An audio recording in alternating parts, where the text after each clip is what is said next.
We do have a sizable roster that came in. Say there's going to be about 12 to 15 new girls on that roster.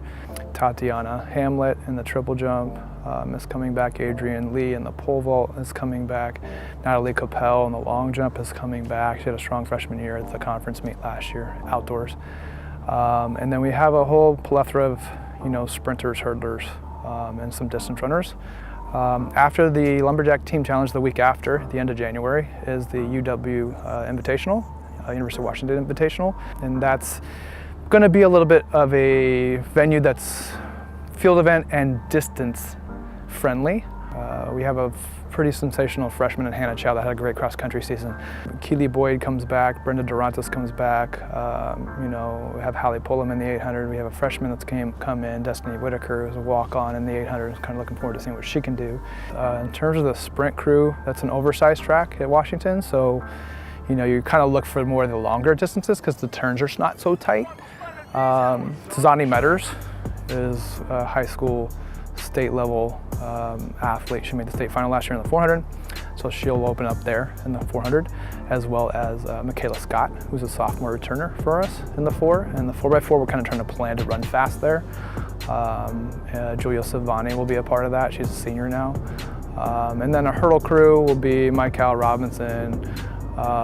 We have Hope Bushnell returning in the 60.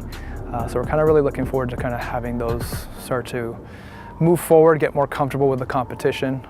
And then we're in Albuquerque, New Mexico. That's probably our most competitive meet just because it brings teams from all over I'd say the West Coast, but also, the Midwest. There's a couple Midwest teams that show up, but some SEC schools will also be there. So I kind of like to stack them up against those teams to see how they react to athletes that are better than them or at least their level. That meet's more sprint oriented because this is altitude.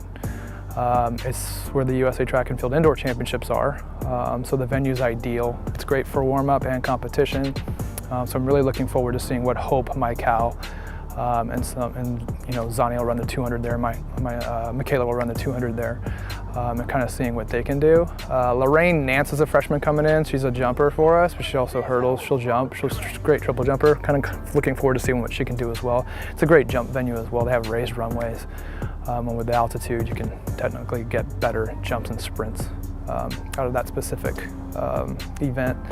Our field events are getting much stronger. Evie Akindelli in the shot put will do very well for us. Brianna Villanueva will also throw the weight. Barbara Coward is our top women's athlete, and so we're really looking for her to go after that weight throw record.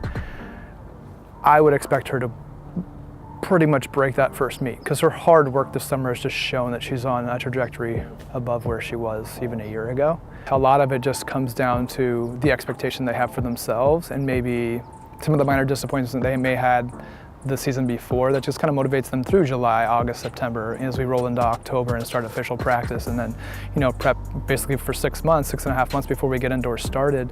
Barbara was on a mission from the day she finished. She's definitely a team leader, somebody that's driven, and we really look forward to kind of seeing what she can accomplish just in terms of her work ethic and her focus. It's been like no other I've seen, where she could possibly push that limit of qualifying for the indoor NCAA championships, where they take about 16 athletes, which is pretty stiff. But she has it in her and is athletic enough to understand that she's gonna do what she needs to get done to get to that level. And then have our indoor conference meet. That just shows you how fast it goes. The MPSF championships in Seattle. And that meet alone will have all the Pac-12 schools, all the majority of the Big West schools.